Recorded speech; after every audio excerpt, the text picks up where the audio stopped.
Everybody to Sociology 201, the third installment of this week's examination of the self and socialization. In the prior video, we took a little bit of a commercial break per se from sociology, and we examined the different ways that psychologists view the self and socialization.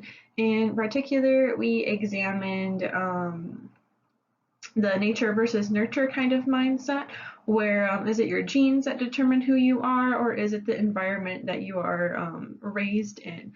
We looked at some deprivation studies from the story of Jeannie, who you'll learn more about in your discussion video for this week, as well as Conrad's critical stages of development, in addition to Renee Spitz's examination of hospitalization of orphan children back during the World Wars.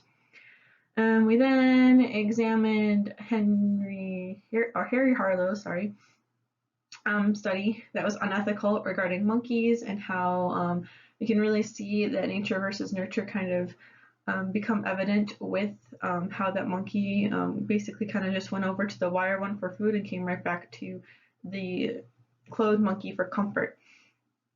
We then met Freud, for those of you who have never heard of Freud before, as well as Jean Piaget, who both of which had different theories about how we develop. Freud, it's very unconscious, whereas with Piaget, it's very cognitive. How do we develop our mind in that sense of self? However, we are going to go ahead and think about what sociologists think about. So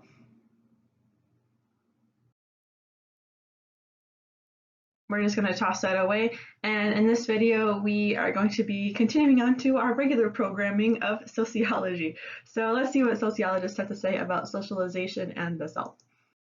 And our first guy, we'll be looking at 3 different people in this video and the kind of their ideas about the self. And each of these are really important theories in the realm of symbolic interactionism. So for your interactionists out there, this chapter, like I said in the intro video, this chapter is kind of for you. This video is definitely would probably be of super interest to you.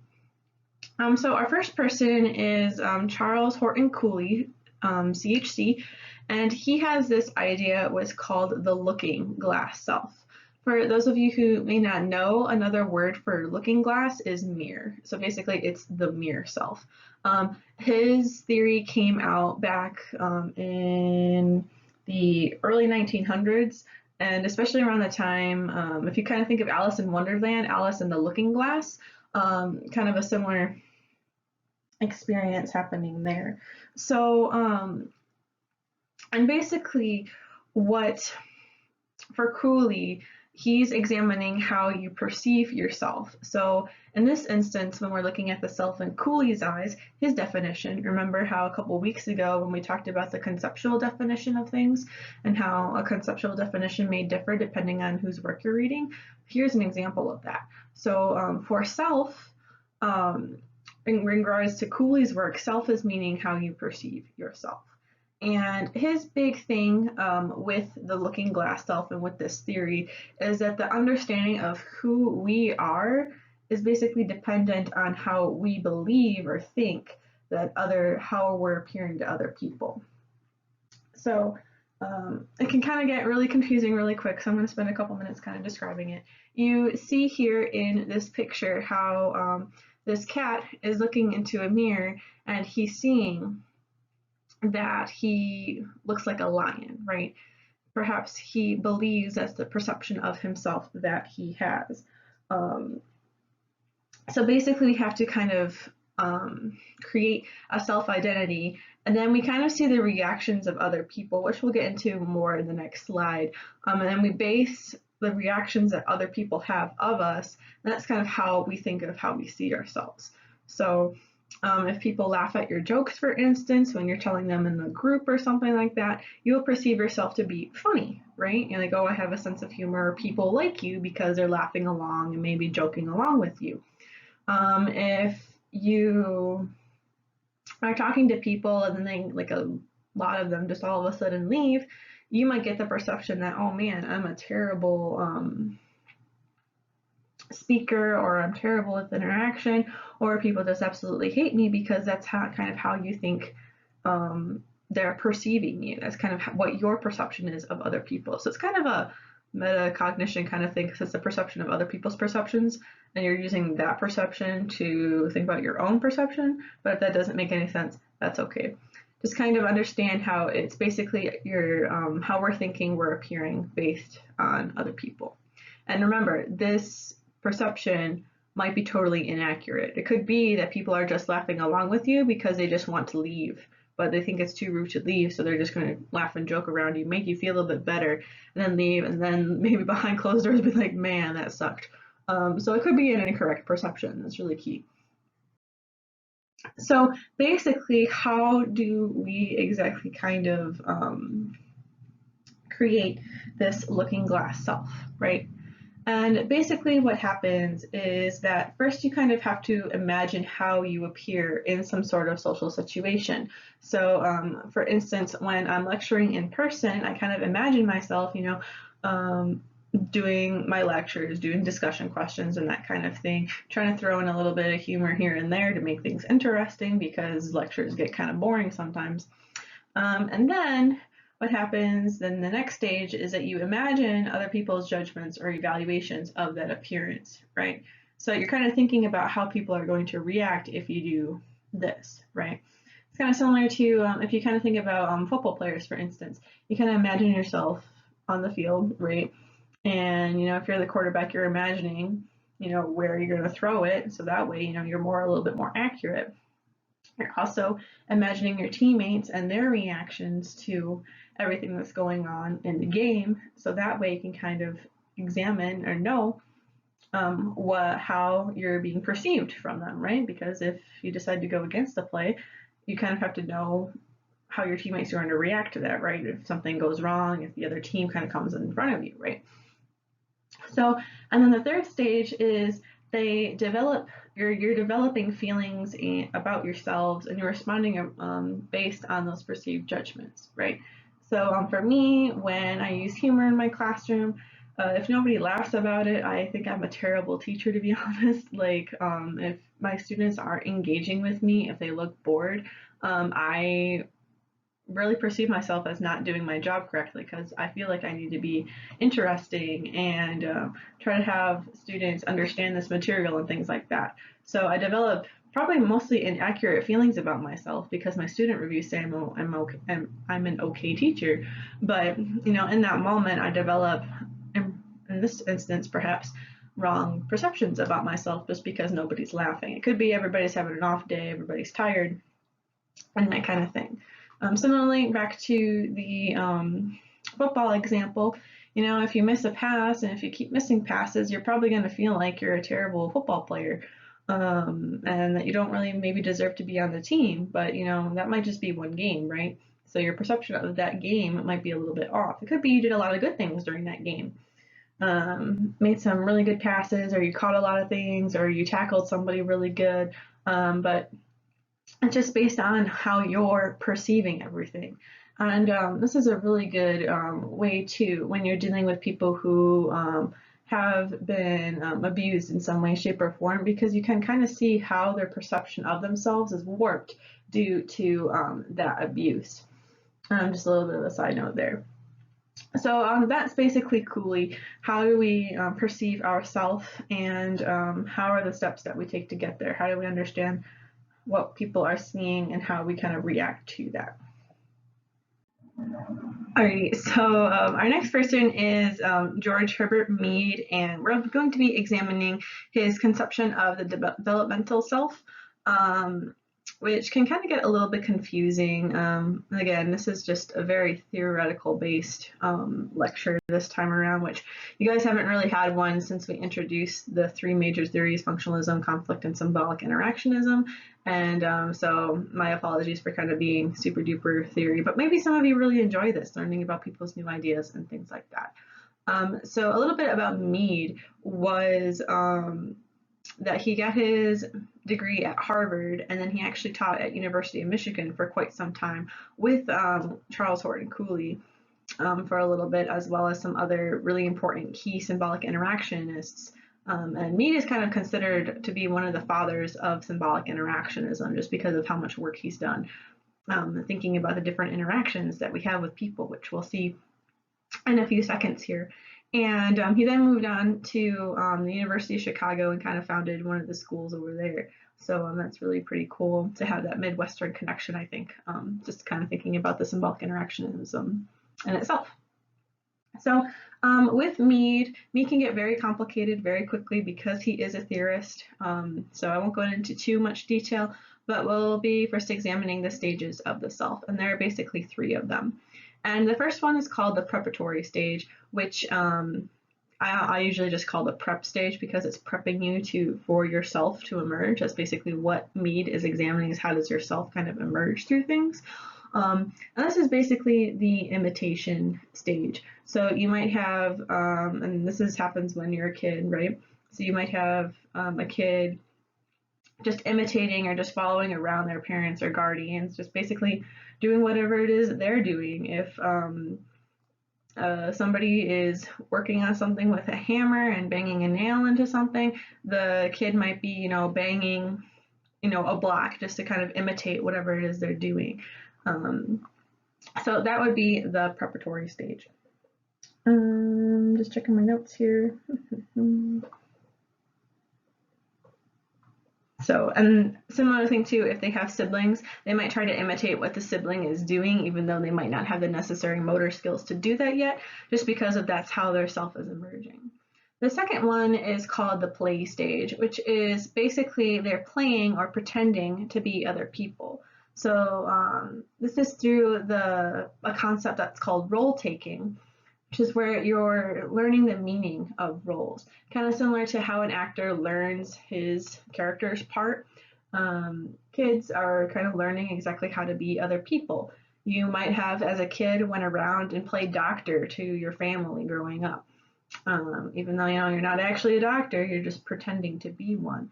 Similar thing too, if you carried a stuffed animal around you and kind of pretended to be its caretaker, right, feeding it, kind of soothing it and that kind of thing, pretending to be its parent or guardian, that's also a stage of the play stage.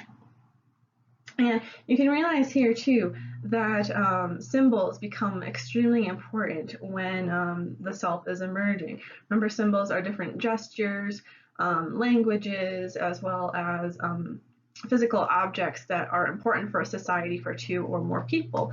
And usually a parent or a child has at least 2 or more people to teach them these symbols. So Mead was kind of the first one to utilize that. In addition to, it could be that during the role taking or play stage, you might take on fictional characters too, right? You become Superman, for instance, or you become a Powderpuff Girl, or whatever it might be. You're Hannah Montana. So that's basically the play stage where you're learning to take on other roles of things that might be real or you might not be real. I was a fan of becoming a chef and trying to cook things for my family. So that's another part of the play stage. And then, so the play stage actually has a couple of parts too, because as you grow up, you evolve a little bit as well. So you might see more advanced play being done later on in this stage. And the play stage usually happens until around the age of 8.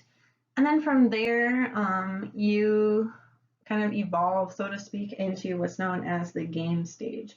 So around 8 or 9, you're able to actually consider roles simultaneously. So with the play stage, kids aren't necessarily able to switch between different types of roles if you just ask them to. For instance, if you're playing hide and seek with kids, it takes them a while to understand the switch between, oh, no, you have to go hide and I'm going to come find you, versus, oh, no, you have to come and find me. Usually they'll just follow you to where you're hiding because they don't really understand yet that there's different roles to be played in that game, right? So once they kind of master that a little bit more, they can move on into the game stage. So you're able to consider multiple roles simultaneously. You're able to kind of become more of a team a little bit. So it's not just, if you remember perhaps from your own growing up, or even if you just watch kids nowadays, if they're playing, say, for instance, soccer, if they haven't gotten to the game stage yet, they're all going after that ball, right? They don't really understand the meaning of a team yet, or having different positions to play and how everybody has a different part to be on that team. They just want to get the ball. In the game stage, they understand, oh, okay, this person is going to get the ball and they're going to pass it to me, so that way I can attempt to score a goal, or I'm the goalie, so I have to stay here and kind of protect the goal so that way my team wins. So they're a little bit understanding about the different parts and processes of different games and sports and everything like that. And this ability to take these different instances into account, thinking about your teammates, for instance, thinking about what's going on. It's not just about you, it's what's known as the generalized other. So the expectations of society as a whole that you take into account with your behavior. So basically, you're understanding courtesy, you're understanding that things work as part of a team. So you're able to not just think about yourself, you're able to think about other people. That's why it's called the generalized other, because you're able to generalize about other people and what's going on in this instance. This definition is on your quiz, so just to let you know there. So yeah, that is the 3 stages of Mead's conception of the developmental self. You go from imitating other people to trying to pretend to be other people, and then you're able to understand other people and how everything kind of works as one. So those are the 3 stages. Then here's a picture of Mead too for you guys if you just wanted to see what the heck he looks like. And his theory of the self in particular, that's literally like theory of the self, that's Mead. Because as I said, he's like one of the founders of symbolic interactionism, so he can just basically claim that he has the theory of the self. You'll notice that Cooley has the looking glass self theory, okay? So there's a lot of different theories of the selves in this chapter, so try to kind of keep them straight. And this question is on your final about how Mead is kind of the key guy for the theory of the self. And I think it's also in your quiz this week too. And his theory of the self is, it came out in the 1930s, and it's extremely complicated, even for graduate students studying him, which is what I'll be doing a little bit more once I get into my PhD program. There is just so much. I'm looking at my theory book over here, and you just basically kind of have to read it again and again and again to kind of really understand what the heck he's talking about. But basically, for our purposes, and this is Mead's conceptual definition of the self, it's the centralized position in a person's world. And usually that means that as a young kid, you probably thought that you were the center of the world, right? The moon follows you around. It's always about me, me, me, me, me. And then when you grow up, you're kind of able to take into account other people. So you're showing about a little bit more of a concern for other people's welfare, as well as just their safety and just, their well-being overall. So it comes from a very, not so much selfish, I guess that's where we get the word selfish as part of it. It's just centralized because that's how we're socialized. We just think for ourselves. And then eventually that kind of disappears. For that. And similarly, as this kind of centralized self disappears a little bit, that's why you see so many people kind of go into the same fields that their parents perhaps have gone into. It's just because of how people were socialized. And that ties into what's known for Mead as a significant other. Nowadays in media and mainstream media, right, our significant other is usually our partner in like boyfriend, girlfriend, whatever it might be. But for Mead, the significant other is a person that's called an agent of socialization. So a person who actually is socializing you, teaching you everything, and that they're actually the kind of the primary source of developing the sense of self because they are so important to your own development.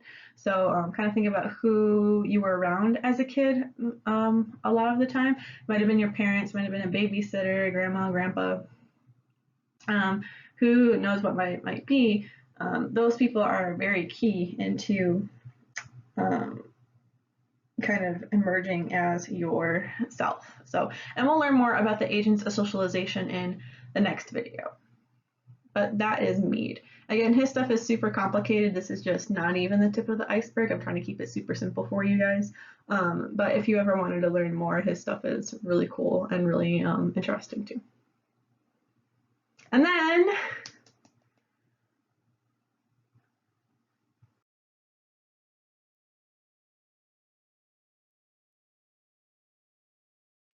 my favorite, well, at least one of my favorite theorists of like all time. And we met him when we covered interactionism. I kind of used him as my example of interactionism in the first place. But this is Erving Goffman, and he is a major player in symbolic interactionists just because of his theory that's called, or at least one of them, is called the presentation of self. So basically, and as you can see, this is his book, The Presentation of Self, and you can see how much I've read through it and marked it up and everything throughout my grad school, and just as I read it again. But his main thing was, how do you present yourself to others? And I kind of went into a little bit on that when I introduced him a couple weeks ago, but now we're kind of really examining what his theories are. So how do you present yourself to others? When you're with this group of people, how do you act? It might be completely the same as another group of people, or it might be completely different, right? So for instance, when you're a student and you take on that role of the student, you're probably a different person than you are with your friends or with your family or with your sports teams, right? Or with your coworkers, that kind of thing. And his big thing with his theory was, how do you kind of control or manipulate this impression that you're giving off to people? And this impression of people is what's called impression management. So basically that's the role that you have within that certain instance, or it's the face that you put on. He's really known for a dramaturgical approach. So for you theater folks out there, you can kind of understand that, and for other people who enjoy watching movies and seeing shows and things like that. As an actor or an actress or whatever, when you're on stage, you have to put on a certain performance, right? You are a character. You have to kind of be completely immersed into that role in order to make the audience believe you are that person, right? If you're not able to do that, then the show kind of falls flat, right? Especially if you're singing flat in a musical. But so you have this face that you put on, you have this character that you put on. And he really utilizes the different areas of the theaters, for instance, like front stage, which is the actual stage of the show that you have an audience to see, versus your backstage, which is basically either, when you physically go backstage, you are not that character anymore if you're in a play, or when the camera stops recording, you become yourself again, depending on how your director wants you to be. Or, as an ordinary person, when you're kind of alone in your room, who are you at that instance, okay? So there are many, many different faces that we put on. Goffman goes through 5 of them, and this was actually his dissertation back in the 30s, I believe. But it basically examines how we are in different social situations. So, and how do we kind of manipulate or save our face a little bit by doing face work? What are the different, I guess you could say characters, different actors. I would say characters, or just different faces of who you are. So it's pretty cool just to see this actually just spelled out in the theory. Highly recommend it. And within that too, this theory has been modernized to the modern day and age. If you kind of think of if you work in retail, for instance, or in fast food, you always have to put on your customer service face, right? Even though the customer necessarily isn't always right, you have to do everything that you can do to make your customer's experience positive, which is annoying to say the least as a retail worker. So you definitely aren't that customer service friendly face, right? Probably inside you're just like, I just don't want to even be here anymore. Like, this is just terrible, right? So and thinking about that, that's just one face that you have. Same thing with flight attendants. there's a whole entire thesis with, I think it's Goffman's either daughter or niece, that goes through the presentation of self that flight attendants take, because again, they have to kind of, they're stuck in the air with all of these people who are flying with you. How do they, and how do flight attendants kind of have to deal with I think Arlie did it. It wasn't his niece. His niece actually teaches. It's Arlie Hookshield. My bad. And Arlie did it on the face work that flight attendants use, because they're serving these different people, and especially regarding the kind of the feminist side of things, like how you deal with all the sexist comments and things like that. So it's fairly interesting and a little bit more of a higher level theory, but you can definitely use what Goffman did for his dissertation and kind of moving forward into today's day and age. It would be really interesting to see how face work or just the presentation of self has been due to COVID. That would be a modern day or current event, I guess, study that you could do too. And then since this video is about half an hour long already, I will stop my love for Goffman and all these other symbolic interactionists. But in this video, some key takeaways is to kind of just basically recognize these people and what their theories are. So Cooley is known for the looking glass self. That's a quiz question. How do we perceive each other, or how do we perceive ourselves based on the perception of others? Mead is known for his theory of the self and the different stages of the self, so the preparatory stage, the play stage, and the game stage, as well as a ton of other stuff that we won't get into in this class. If you were interested, take a theory class.